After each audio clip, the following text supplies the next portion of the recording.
When this trailer was released, this was my genuine reaction. It's real. It's real. It's real! Let's start the video.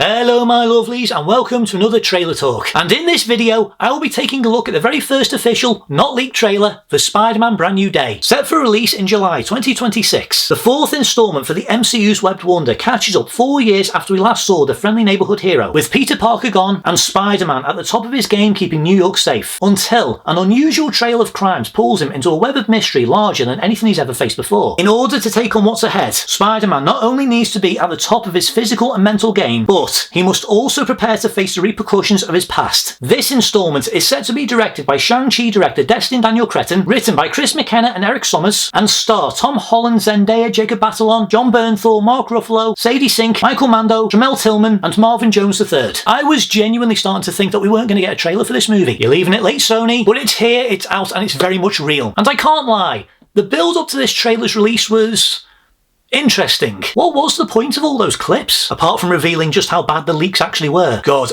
everything got confirmed. Not that I saw the leaks or anything. It could have been done on purpose, I won't deny, but even so, that definitely shouldn't have happened. You need better security software, Sony, which is why today's video is sponsored by nobody! That kind of felt like a good segue into one of those kind of plugs. I just wanted to feel like a proper YouTuber for once. Yeah, I'm never going to have sponsorships. Anyway, there's a lot to talk about, so let's just jump straight in. The first thing that's noticeably different about this entry compared to the previous 3 films is the general tone and visual style. It seems to be both a bit darker and more comic booky, with loads of comic book covers brought to life, which as a long-time Spider-Man fan really brought a smile to my face. Especially a very long overdue recreation of the Amazing Fantasy cover where Spidey first debuted. Even though I feel like it is a bit of a mistake jumping so far ahead in time after the events of No Way Home, because I think we would all love to see how he readjusts to this new status quo. But I do like that the repercussions are still having an impact on Peter. Like, he looks properly depressed in this one, which is probably going to get worse considering that it looks like MJ is going to be moving into his apartment block, and she's dating Jabba the Hutt. Her boyfriend's being played by Amanda's Fandy. Just a small Rebels joke there for you.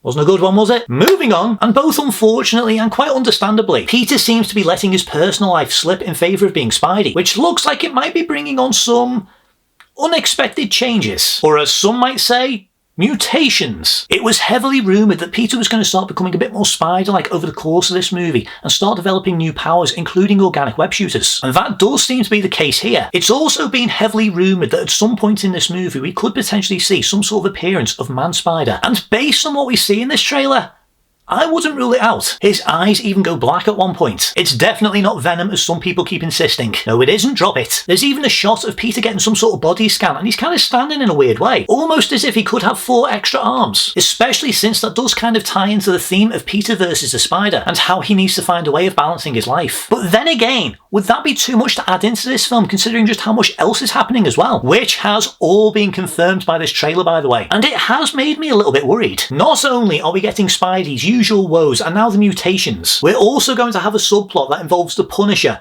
Damage Control, and the person of interest that is most likely played by Sadie Sink. Nobody officially knows who she's playing yet. Some rumours are suggesting that she's going to be some sort of multiversal hero or villain, and other rumours are suggesting that she's going to be the MCU's Jean Grey. For me, I'm kind of torn between the Jean Grey rumours and possibly a grown-up Mayday Parker from Tobey Maguire's universe. I'm kind of leaning more towards a Jean Grey, especially since if the Man-Spider rumours are true, she could be the key to helping him. And if she is playing Jean Grey, I would love it if we get an astral plane moment between her and Peter, where she sees Peter in his costume with webbing and spiders all over him like that iconic cover, and all the backgrounds be really dark and creepy, and I think that would be a really striking image. I can dream, but my main hope is that they don't waste her in a one-time appearance. Sadie Sink is a brilliant actress and I really do hope that they do keep her on. Anyway, back to what I was saying. But what this film will have is an appearance from Mark Ruffalo as Bruce Banner, and there's heavy rumours that he's going to go full Savage Hulk once again, this time as the Grey Hulk. We're also going to see the Scorpion finally making his long overdue armoured up big screen appearance, with Michael Mando finally returning. And it only took them 9 years to pay that off. It's only a brief glimpse, but I do quite like the look of the suit so far, which kind of looks like a cross between the armour he wears in Friendly Neighborhood Spider-Man and the PS4 game, just without the helmet. If he is anything like the version that was in Friendly Neighborhood Spider-Man, we could be in for something special. But we'll also see characters like Tarantula, Boomerang, the Hand, and even though we don't see him, we definitely hear the voice of Tombstone. And I've got a feeling that Tombstone is the most likely villain to be the central antagonist, or at least the one pulling the strings, not the Kingpin. That doesn't explain how the Hand will fit into this, but we'll see. It's been theorised that they're going to be the ones to break Gargan out of prison, but that doesn't really make sense considering what it is that the Hand themselves can do. Anyway, I do wonder if Jameson is going to be back or not though. He hasn't been mentioned at all. I hope they do. I love J.K. Simmons as Jameson. I'm really happy that they brought him back. And it would be a bit weird not including him in this one considering just how prominent he was in the last one. And that goes for Daredevil as well, who I think could potentially fit into the story, especially if the Hand are involved. But we'll see. One thing I am looking forward to is the action set pieces. Partly from the fact that the Jackie Chan stunt team were involved in this. That really gave me a buzz when I found that out. And apparently Jackie Chan himself visited the set. That doesn't mean he himself is involved in this, but that is really cool. And if the action is anything like Shang-Chi,